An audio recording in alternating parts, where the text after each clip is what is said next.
Student, welcome to the class. आज के हमारे इस वीडियो लेक्चर में हम स्टार्ट करेंगे कॉर्पोरेट अकाउंटिंग का एक नया टॉपिक जो कि है रिकंस्ट्रक्शन ऑफ कंपनीज, जिसे हिंदी में कंपनियों का पुनर्गठन भी कहा जाता है। तो देखिए, ये जो रिकंस्ट्रक्शन है वो दो तरीके से हो सकता है कंपनी के लिए। इंटरनल भी हो सकता है और एक्सटर्नल भी हो सकता है। तो हम पहले ये समझते हैं कि ये रिकंस्ट्रक्शन होता क्या है। ठीक है, तो देखिए, ये जो रिकंस्ट्रक्शन वर्ड है वो कंपनी का वापस रीऑर्गेनाइजेशन बताता है। ठीक है, the word reconstruction state the process applied for reorganisation of company. ठीक है, कंपनियों का वापस रीऑर्गेनाइजेशन करना, वापस एक बार उन्हें फिर से चलाने के लिए तैयार करना, वो रिकंस्ट्रक्शन कहलाता है। ठीक है, reconstruction is required when the company is facing financial problem due to accumulation of heavy losses. जब भी कंपनी में बहुत सारे लॉसेस बढ़ जाते हैं और कंपनी के सामने बहुत फाइनेंशियल प्रॉब्लम्स आ जाती है, तो कंपनी के वापस रिकंस्ट्रक्शन की रिक्वायरमेंट रहती है। ठीक है, अब हम समझते हैं कि इंटरनल रिकंस्ट्रक्शन क्या होता है। ठीक है, तो देखिए, internal reconstruction, in internal reconstruction necessary changes in the capital structure of company are made without affecting the existence of company. It is the plan in which the efforts are made to bring out company from losses and put it in the profitable position. ठीक है, तो internal reconstruction में company के capital के structure में changes किया जाता है। ठीक है, अब देखिए, ये रिकंस्ट्रक्शन किया क्यों जाता है। देखिए, आपने पढ़ा है कि कंपनी क्या है, एक आर्टिफिशियल पर्सन है। ठीक है, तो एक नॉर्मल इंसान की तरह, एक नॉर्मल पर्सन की तरह कंपनी के भी लाइफ टाइम में कई तरह के फाइनेंशियल चेंजेस आते हैं, कई तरह के इकोनॉमिकल चेंजेस आते हैं, और इस चेंजेस के कारण से कंपनी का जो ये बैलेंस शीट फॉर्मेट में जो बॉडी होता है वो कई बार क्या हो जाता है, सीक हो जाता है, कई बार वीक हो जाता है। तो इसको हम क्या कह सकते हैं, फाइनेंशियली वीक भी कह सकते हैं या इकोनॉमिकली वीक भी कह सकते हैं। तो कंपनी इन सब से क्या हो जाती है, इकोनॉमिकली या फाइनेंशियली वीक हो जाती है। तो कंपनी को भी एक तरीके से मेडिकल ट्रीटमेंट, जिसे हम सर्जरी, वो रिक्वायर रहती है। कंपनी को भी एक तरीके से ट्रीटमेंट की ज़रूरत पड़ती है। जिस तरीके से एक इंसान को वापस ठीक करने के लिए एक मेडिकल ट्रीटमेंट की ज़रूरत पड़ती है, तो इसी तरीके से कंपनी को भी अगर हमें वापस ठीक करना है तो उसके लिए भी हमें एक ट्रीटमेंट करना पड़ेगा, जिसे हम कहेंगे इंटरनल रिकंस्ट्रक्शन। ठीक है, तो देखिए, कंपनी का जो रिकंस्ट्रक्शन होता है वो दो तरीके से होता है। इंटरनल, जिसमें कंपनी के कैपिटल स्ट्रक्चर में चेंजेस किए जाते हैं, जबकि जो एक्सटर्नल रिकंस्ट्रक्शन होता है उसमें कंपनी को पूरा का पूरा क्या करते हैं, वाइंड अप कर देते हैं और दूसरी कंपनी या नई कंपनी के साथ में उसे मिला के एक नई कंपनी बनाते हैं। ठीक है, तो उसमें एक्सटर्नल में तो क्या होता है कि कंपनी को पूरा क्या किया जाता है, लिक्विडेट किया जाता है, पूरा का पूरा उसकी एग्जिस्टेंस को ख़त्म करके एक नई तरीके से नई कंपनी स्टार्ट की जाती है। जबकि इंटरनल में क्या किया जाता है कि उसके अंदर बेसिकली कोई चेंजेस किए जाते हैं कंपनी के स्ट्रक्चर के अंदर और वापस उसी कंपनी को कंटिन्यू किया जाता है। ठीक है, तो ये रिकंस्ट्रक्शन इसलिए किया जाता है क्योंकि कंपनी क्या हो जाती है, एक तरीके से फाइनेंशियली बहुत वीक हो जाती है, तो उसे वापस रिकंस्ट्रक्ट किया जाता है, वापस उसको एक बार के लिए एक चांस दिया जाता है कि वो वापस हो सकता है कि प्रॉफिट की कंडीशन में आ जाए। तो सबसे पहले इंटरनल रिकंस्ट्रक्शन किया जाता है किसी कंपनी का। ठीक है, तो देखिए, इंटरनल रिकंस्ट्रक्शन एक ऐसी प्रोसेस है जिसमें कंपनी के कैपिटल स्ट्रक्चर में क्या किए जाते हैं, चेंजेस किए जाते हैं without affecting the existence of company. उसमें कंपनी के एग्जिस्टेंस पे कोई भी फर्क नहीं पड़ता है, सिर्फ कंपनी के कैपिटल स्ट्रक्चर में चेंजेस करने से भी कई बार कंपनी के अंदर क्या हो जाती है कि कंपनी वापस प्रॉफिट की कंडीशन में आ जाती हैं। It is the plan in which efforts are made to bring out company from losses and put it in the profitable position. और इसमें ये कोशिश की जाती है कि कंपनी को लॉसेस की कंडीशन से निकाल कर किस में डाला जाए, प्रॉफिट वाले पोजीशन में डाला जाए, ताकि एक बार कंपनी फिर से चालू हो सके और फिर से प्रॉफिट की कंडीशन में आ सके। ठीक है, फिर देखिए, form of internal reconstruction. Internal reconstruction करने की क्या क्या तरीके हैं, इंटरनल रिकंस्ट्रक्शन करने की क्या क्या विधियां हैं, वो अभी हम देखते हैं। ठीक है, तो देखिए, इसका जो फर्स्ट नंबर विधि है, जो फर्स्ट नंबर मेथड है, वो ये है alteration in share capital, share capital के अंदर चेंजेस करके, शेयर कैपिटल में बदलाव करके कंपनी का इंटरनल रिकंस्ट्रक्शन किया जा सकता है। सेकंड है reduction in share capital, share capital में रिडक्शन करके, शेयर कैपिटल में कमी करके भी कंपनी का रिकंस्ट्रक्शन किया जाता है। ठीक है, फिर है last scheme of arrangement with the member, debenture holder and creditor of the company, company के जो भी मेंबर्स है, जो जिसको कह सकते हैं हम डिबेंचर होल्डर और क्रेडिटर्स वगैरह हैं, तो उनके साथ में एक कोई समझौता करके और उसकी कोई स्कीम लगा के भी कंपनी का इंटरनल रिकंस्ट्रक्शन किया जा सकता है। क्योंकि देखिए इसमें कंपनी की लायबिलिटीज़ को कम करने की कोशिश की जाती है, कंपनी की लायबिलिटीज़ को कम करने का ट्राई किया जाता है, तो इसमें इन सब 3 मेथड को यूज़ किया जाता है इंटरनल रिकंस्ट्रक्शन के लिए। ठीक है, अब हम आगे देखते हैं एक एक मेथड को थोड़ा डीपली। देखिए सबसे पहले हम स्टार्ट करते हैं अल्टरेशन इन शेयर कैपिटल, शेयर कैपिटल में चेंजेस जो करने हैं, अंश पूंजी में जो परिवर्तन इसको कहते हैं, अंश पूंजी में परिवर्तन करना। तो अंश पूंजी में परिवर्तन हम कैसे करेंगे? ठीक है, तो पॉइंट नंबर फर्स्ट है increase in share capital by issue of new shares. ठीक है, नए अंशों के निर्गमन द्वारा अंश पूंजी को बढ़ाना।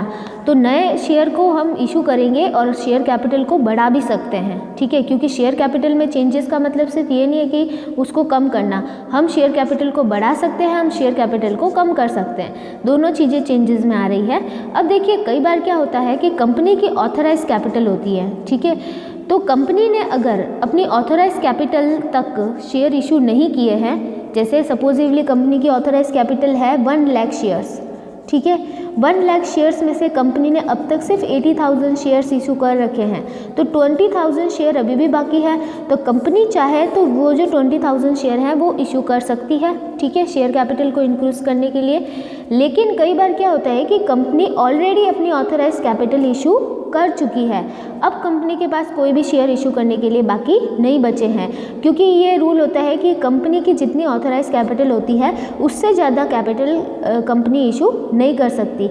लेकिन अगर कंपनी का इंटरनल रिकंस्ट्रक्शन किया जा रहा है और कंपनी ने अपनी ऑथराइज कैपिटल को इशू कर दिया है, तो कंपनी चाहे तो अपनी ऑथराइज कैपिटल को नए शेयर इशू करके बढ़ा भी सकती हैं। ठीक है, तो ये सबसे पहला काम किया जाएगा अल्टरेशन इन शेयर कैपिटल में। शेयर कैपिटल में चेंजेस करने में हम शेयर कैपिटल को इंक्रीज कर सकते हैं।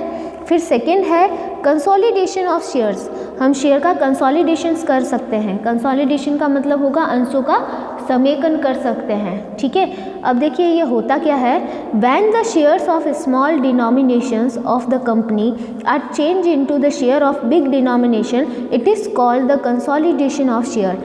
ठीक है, जब कंपनी के कम वैल्यू वाले शेयर को हम ज़्यादा वैल्यू वाले शेयर में चेंज कर देते हैं, तो इसे क्या कहते हैं, कंसोलिडेशन कहते हैं। ठीक है, और कंसोलिडेशन से देखिए the total capital of company doesn't change the consolidation of share but number of share decreases. ठीक है, कंपनी के जो टोटल शेयर कैपिटल है उसमें कंसोलिडेशन से कोई भी चेंजेस नहीं होता है, सिर्फ क्या होता है, नंबर ऑफ शेयर्स कम हो जाते हैं।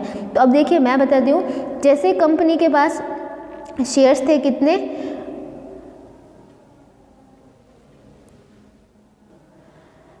कंपनी के पास 10 रुपये वाले शेयर थे कितने, 50,000 शेयर थे। ठीक है, 10 रुपीज़ वाले 50,000 शेयर थे, तो कंपनी ने क्या किया कि इस 10 रुपीज़ वाले शेयर को 100 रुपीज़ वाले शेयर में कन्वर्ट कर दिया। ठीक है, पहले भी कंपनी की कैपिटल 5 लाख थी, ठीक है, 50,000 शेयर 10 रुपीज़ वाले, और अब क्या हो जाएंगे, 100 रुपीज़ वाले 5,000 शेयर हो जाएंगे।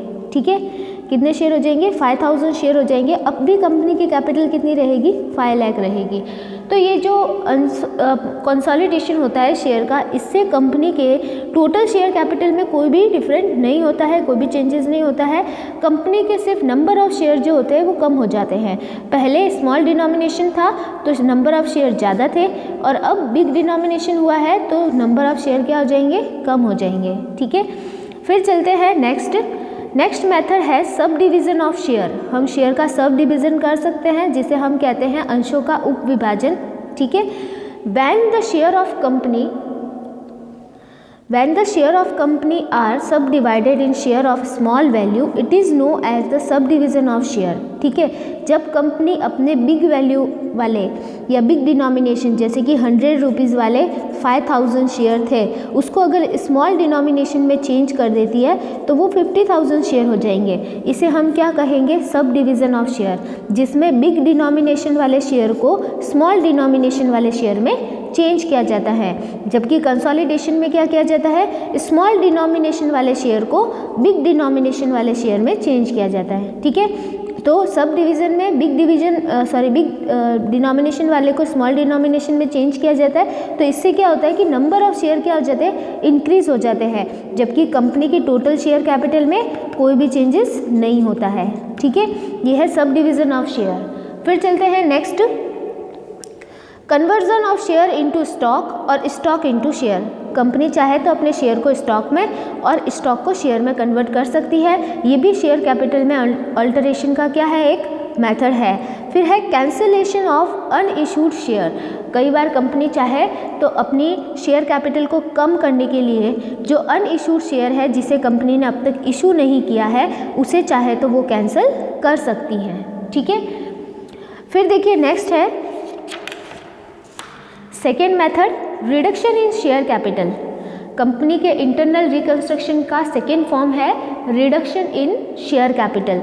तो कंपनी चाहे तो अपनी शेयर कैपिटल में क्या कर सकती है? रिडक्शन कर सकती है, कमी कर सकती है। अब वो कमी कैसे कर सकती है? देखिए, methods of reduction in share capital 3 method हैं उसके। Reducing the uncalled amount on share. ठीक है, कंपनी चाहे तो अपने शेयर के ऊपर जो भी अनकॉल्ड अमाउंट है, जो अब तक कंपनी ने नहीं मांगी है, वो क्या कर सकती है? रिड्यूस कर सकती है। ठीक है, सेकेंड है refund of excess capital to share holder. तो कंपनी चाहे तो अपनी जो एक्स्ट्रा कैपिटल है, जो एक्सेस कैपिटल है, उसे भी क्या कर सकती है? रिफंड कर सकती हैं। ठीक है, फिर देखिए थर्ड है reduction in paid up share capital. Company चाहे तो अपनी पेड अप शेयर कैपिटल में भी रिडक्शन कर सकती हैं। तो ये 3 मेथड है कंपनी के शेयर कैपिटल में रिडक्शन के। अब देखिए हम इन्हें डिटेल में पढ़ते हैं।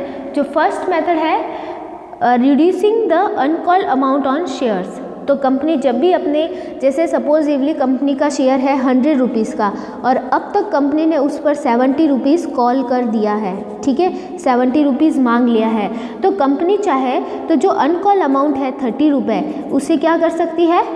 कैंसिल कर सकती है या रिड्यूस कर सकती है और अपना जो शेयर है वो 70 रुपये फुली पेड अप कर सकती है। ठीक है, तो कंपनी जैसे 100 रुपीज़ का शेयर था, 70 अब तक कॉल किया जा चुका है और 30 रुपीज़ अभी अनकॉल्ड है, तो कंपनी चाहे तो इस अनकॉल्ड अमाउंट को क्या कर सकती है? रिड्यूस कर सकती है और अपना share 70 rupees fully paid up कर सकती है और वो शेयर 70 रुपीज़ का हो जाएगा।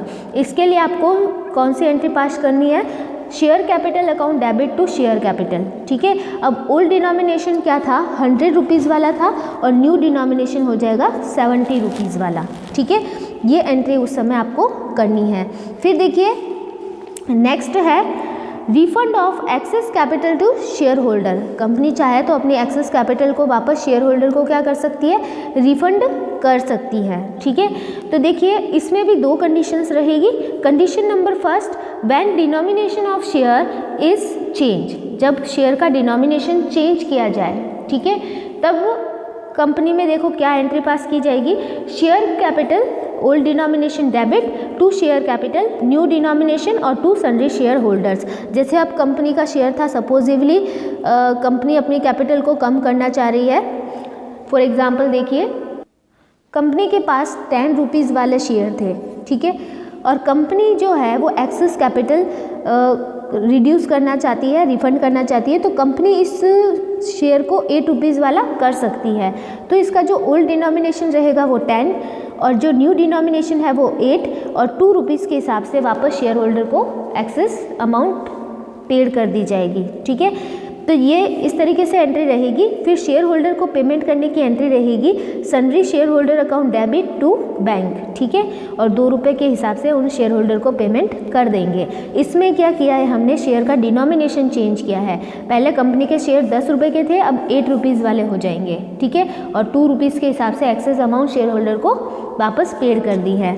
फिर देखिए अगर कंपनी का डिनोमिनेशन चेंज नहीं हो, ठीक है, अगर कंपनी डिनोमिनेशन को चेंज नहीं करे तो देखिए क्या होगा, When denomination of share is not changed, share capital account debit to sundry share holder. तो कंपनी अपने शेयर कैपिटल की जो भी एक्सेस अमाउंट रहेगी डायरेक्टली विदाउट डिनोमिनेशन चेंज किए शेयर होल्डर को पेमेंट कर देगी, ठीक है। फिर शेयर होल्डर को कैश में पेमेंट कर दिया जाएगा share holder account debit to bank, ठीक है।